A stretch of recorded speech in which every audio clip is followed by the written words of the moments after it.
नमस्कार, देश दुनिया की तमाम खबरों में आप सभी का स्वागत है। मैं हूं आपके साथ दीपिका जांगड़। खबरों की शुरुआत करेंगे उससे पहले एक नजर हेडलाइंस की ओर। कश्मीरी नाबालिगों को फुसला रहा पाकिस्तान। एलओसी क्रॉस करने से पहले 3 नाबालिग पकड़े गए। पाकिस्तान में बैठे आतंकी कमांडर के थे संपर्क।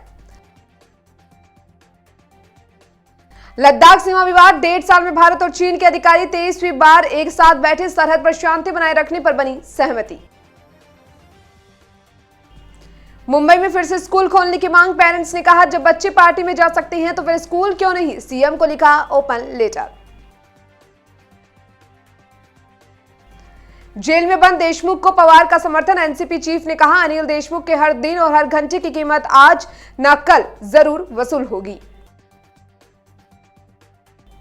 खुलकर सामने आया अमरिंदर। पंजाब में बीजेपी से करेगी सीट शेयरिंग कर लड़ूंगा चुनाव। पीएम मोदी ने किसानों की बात सुन चिंता समझी। तो चलिए खबरें विस्तार से।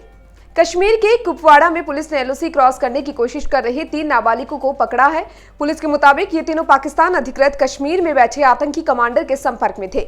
एसएसपी युगल मनहास ने बताया है कि एक खास सूचना के बाद पुलिस ने तीनों को कुपवाड़ा के एक ठिकाने से पकड़ लिया। उन्होंने कहा कि दक्षिण कश्मीर के पुलवामा जिले के रहने वाले तीनों लड़कों से एक आतंकवादी कमांडर ने संपर्क किया था। वह खुद को पाकिस्तान में एक्टिव तैयब फारूकी बताता था। ये तीनों उससे मिलने और ट्रेनिंग लेने के लिए कुपवाड़ा के रास्ते नियंत्रण रेखा पार करने जा रहे थे। वहां इन्हें ट्रेनिंग के साथ हथियार देकर वापस कश्मीर में आतंकवाद फैलाने के लिए भेजा जाना था।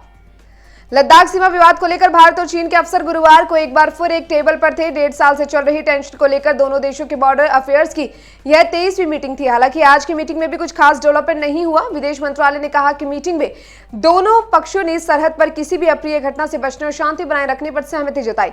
दोनों पक्ष द्विपक्षीय समझौतों और प्रोटोकॉल का पूरी तरह से पालन करते हुए पूर्वी लद्दाख में एलएसी के साथ शेष मुद्दों का शीघ्र समाधान ढूंढने पर सहमत हुए। दोनों पक्षों ने भारत चीन सीमा क्षेत्रों के पश्चिमी क्षेत्र में एलएसी के साथ स्थिति पर स्पष्ट और गहन चर्चा की। दोनों देश वरिष्ठ कमांडरों की बैठक के अगले दौर को जल्द से जल्द आयोजित करने पर भी सहमत हुए। इससे पहले पिछले महीने 10 अक्टूबर को दोनों पक्षों के बीच कमांडर स्तर की बातचीत हुई थी। पिछली बैठक के बाद के घटनाक्रम की भी समीक्षा की गई। कोरोना की विभीषिका झेलने के बाद फिर अपने पैरों पर खड़ी हो रही मुंबई में स्कूलों को पूरी तरह से खोलने की मांग तेज होती जा रही है। फिलहाल महाराष्ट्र के शिक्षा विभाग ने सिर्फ 8वीं से 12वीं तक स्कूल खोलने का आदेश जारी किया है, लेकिन दिवाली और दशहरे की लंबी छुट्टी के बाद भी स्टूडेंट्स अब स्कूल नहीं जा रहे। मुंबई में ऐसे कई पेरेंट्स एसोसिएशन है जो 22 नवंबर से पूरी तरह स्कूलों को शुरू करने की मांग पुरजोर तरीके से कर रही है। यह मांग करने वालों में से एक है #open Mumbai school now group. Social media पर बने इस ग्रुप में अब तक 1200 से ज्यादा लोग जुड़ चुके हैं। इन्होंने सोमवार से स्कूल को फिर शुरू करने की मांग करते हुए सीएम उद्धव ठाकरे के नाम पर एक ओपन लेटर लिखा। और इस समूह के व्हाट्सएप ग्रुप की एडमिन गायत्री खन्ना ने बताया कि पिछले 2 साल से स्कूल लगभग पूरी तरह से बंद है। इसका सीधा असर बच्चों की पढ़ाई और उनकी मेंटल हेल्थ पर पड़ रहा है। बच्चों के लिए मौजूदा स्थिति कोविड से ज्यादा गंभीर बनती जा रही है। एनसीपी प्रमुख शरद पवार ने सेंट्रल जांच एजेंसी किस बहाने मोदी सरकार पर निशाना साधा। ईडी सीबीआई की हालिया कार्रवाई पर एनसीपी चीफ शरद पवार ने कहा एनसीपी हो, कांग्रेस हो या शिवसेना, हमारे सहयोगियों को विभिन्न सरकारी एजेंसियों का गलत इस्तेमाल कर परेशान किया जा रहा है।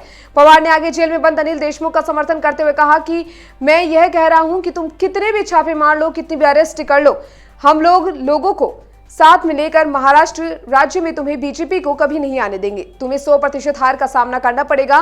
मैं कह रहा हूं तुमने अनिल देशमुख को जेल में डाला, उनके हर दिन का और हर उस घंटे की कीमत आज न कल जरूर वसूल होगी। पीएम नरेंद्र मोदी के कृषि कानून रद्द करने के ऐलान पर पूर्व सीएम कैप्टन अमरिंदर सिंह ने खुशी जताई है। उन्होंने कहा कि अब वे भाजपा से सीट शेयरिंग कर 3.5 महीने के बाद होने जा रहा विधानसभा चुनाव लड़ेंगे। उन्होंने पहले ही कहा था कि जैसे ही कानून रद्द होंगे और किसान आंदोलन खत्म होगा तो वे भाजपा के साथ मिलकर चुनावी ताल ठोकेंगे। अमरिंदर ने खुशी जताई कि पीएम मोदी ने किसानों की बात सुनकर चिंता समझी और कानून रद्द करने की घोषणा कर दी। वे लगातार इस मुद्दे को उठाते रहे और केंद्र सरकार से मिलते रहे। फिलहाल के लिए देश दुनिया की खबरों में इतना ही और तमाम खबरों में बने रहने के लिए आप देखते रहिए मरुधर बुलेटिन। नमस्कार।